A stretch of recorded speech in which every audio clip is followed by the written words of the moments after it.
later than normal. But in today's session, I wanted to talk about trust because when we deal with clients through our paid ads agency, Google, Facebook, content, all of that kind of thing, one of the things that we do, one of our jobs is to generate leads. Okay.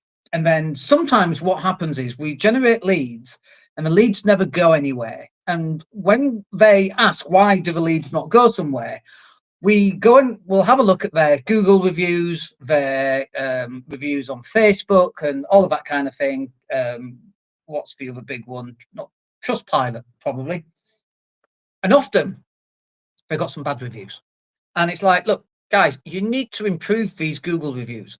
In 2025, I don't know how to say it. In 2025, the trust factor is actually one of the most important KPIs that you're going to be looking at. And the problem is, how do you measure trust for your brand?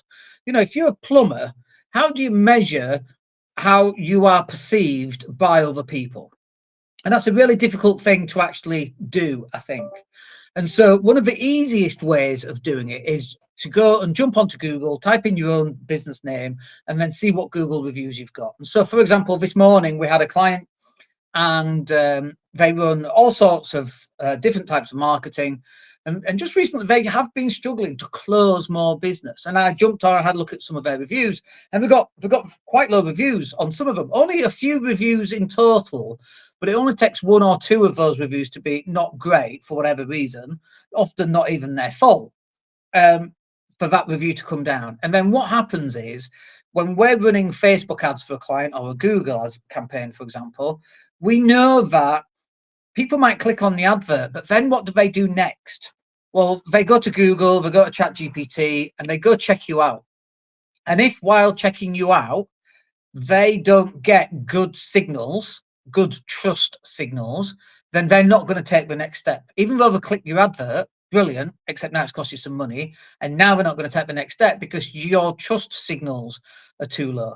I'll give you another example. So just today, actually, we had a phone call a couple of days ago, and with a guy in a building industry, and he was looking for specifically Google ads, and we priced him up, got 50% off offer right now. First 2 months, 300 quid. And so he went away, and then just today he's come back and said, yeah, I'm going to go with you guys. It was between us and somebody else. And he jumped online and he found us. He found us on company's house. He found our Instagram. He found my YouTube. He found my podcast show. And you can see all the content coming through, tons and tons and tons of content. And then he went and did a same search on the other person, our competitor, nothing. Couldn't even find them. It's crazy. And we won that bit of business. And, you know, we think that piece of pie will, it's £1,000 a month eventually. In a couple of months' time, we think, well, that one, what a wonderful client. And it all happened because of the trust factor. Because if you haven't got that covered, your clients are looking for a reason not to trust you, not to use you. And so if you're not putting that in place, you are really going to struggle with closing more clients. It could actually be the biggest reason. And people go, oh, well, I don't have time. I've got all this to do. And I'm just going to put an advert on the back of a bus. Right. That may be so. But what do you think happens when someone sees an advert on the back of a bus? I take supplements right now. And what are these? These are Viotobiotics, everyday or every man supplements. I saw an advert on the back of the bus. What do you think I did?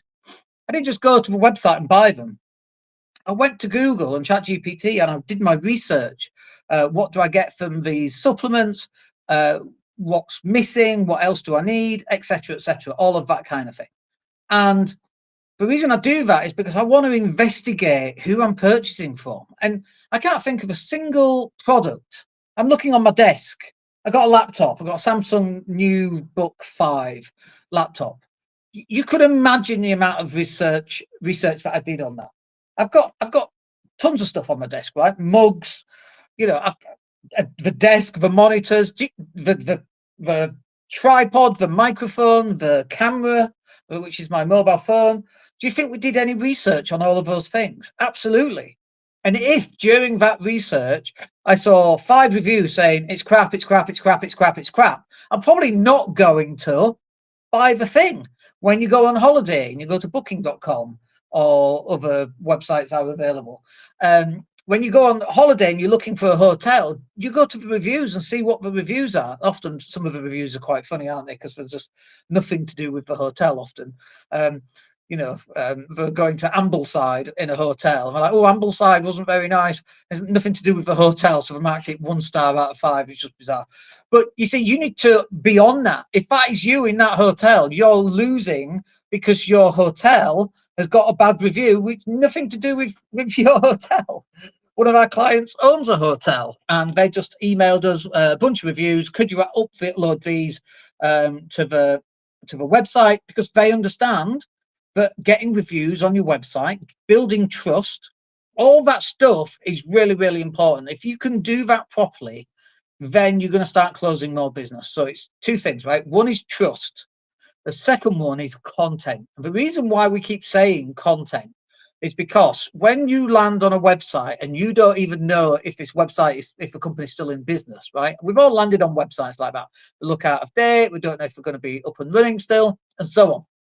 So when that happens, you've got to start creating content across to social media platforms and YouTube and Apple iTunes, and your content should be everywhere. Now, I'm not saying that you have to live stream every day. We used to live stream every day, and times have changed now. We don't need to live stream every day. We can do it once a week. We can pull out all the little short videos. We'll release 1 or 2 of those every single day. Nice, because our paid advertising is actually what's closing business right now. But for paid advertising, this is the bit that I need you to get. The paid advertising doesn't close business unless you've got all the content, unless you've built all these trust factors. Good reviews, lots of content, being likable and affable, KLT, you've got to know, like, and trust you.